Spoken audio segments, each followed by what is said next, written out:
Monika tasty kitchen को मु आपण मानकु स्वागत करुछि। आज मु बनैबाकु जाउछि टमाटो और खजूरी खटा। खटा पाई मु एठी नेइछि 3टा टमाटो, किछि खजूरी, किछि चीनी आउ किछि अदा। एठी मु नेइछि किछि जीरा पाउडर, लूण, हळदी गुंड, मेथी पत्र, जीरा लंका गुंडा, काश्मीरी चिल्ली पाउडर, किछि भृषंग पत्र आउ पंच फुटण। आमे खजूरी को 4 रु 5 घंटा जाए पानी रे बुड़ेकी रखिबा, जहा द्वारा खजूरी हमर टिके नरम हो जिवो। एबे मु टमाटो को छोट छोट करी काटी दउची।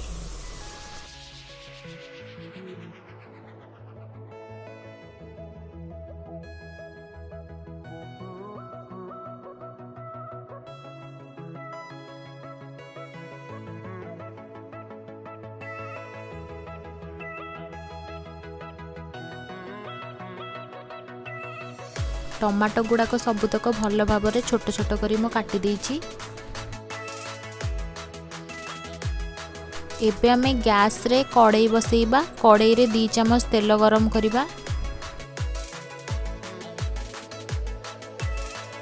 सेथिरे पंच फुटण आउ गोटे सुखिला लंका दबा।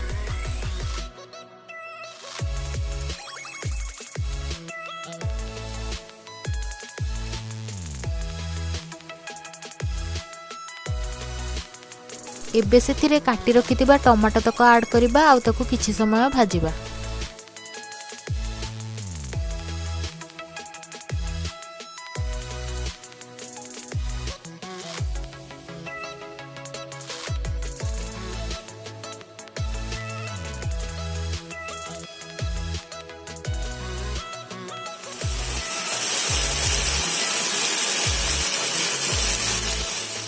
टमाटो किछि समय भाजी हो गला परे आमे सेथिरे खजूरी तक ऐड करिबा।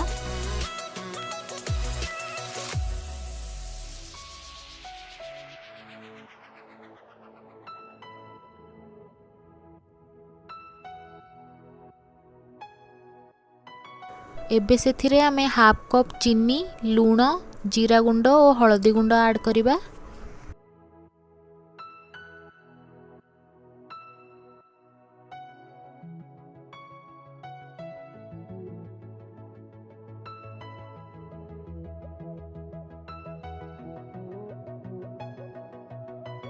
आमे सेथिरे अदा और काश्मीरी चिल्ली पाउडर ऐड करिबा।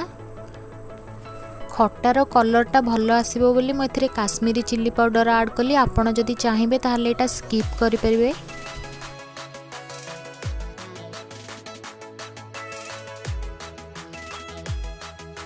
भृषंग पत्र को आमे एथिरे एमती हाथ रे छिंडेई की पकेइबा।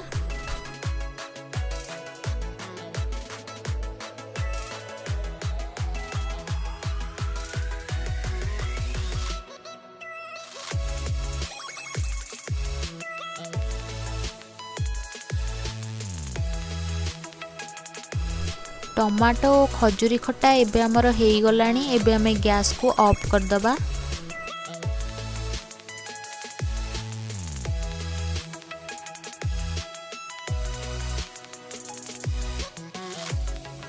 एबे सेथिरे हमें जीरा लंका गुंडा और मेथी पत्र दबा और ताकू भल भाव में मिक्स कर दबा।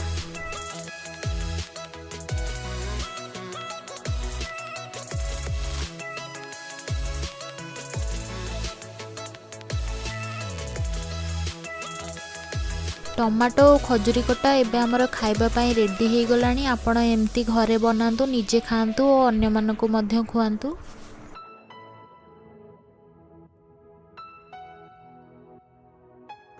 गरम गरम खट्टा को एबे हमें गोटे ताटिया रे सर्व करिबा। मो रेसिपीटी आपण मानकु केमती लागिला मते कमेंट बॉक्स रे लिखिकी जणांतु। जदि मो वीडियोटी आपण मानकु भल लागिला तेबे मो चैनल को सब्सक्राइब करंतु, मो वीडियो को लाइक करंतु और अन्य मानकु शेयर मध्य करंतु। मु पुणी आसीबी नुआ नुआ रेसिपी सहित। Thank you.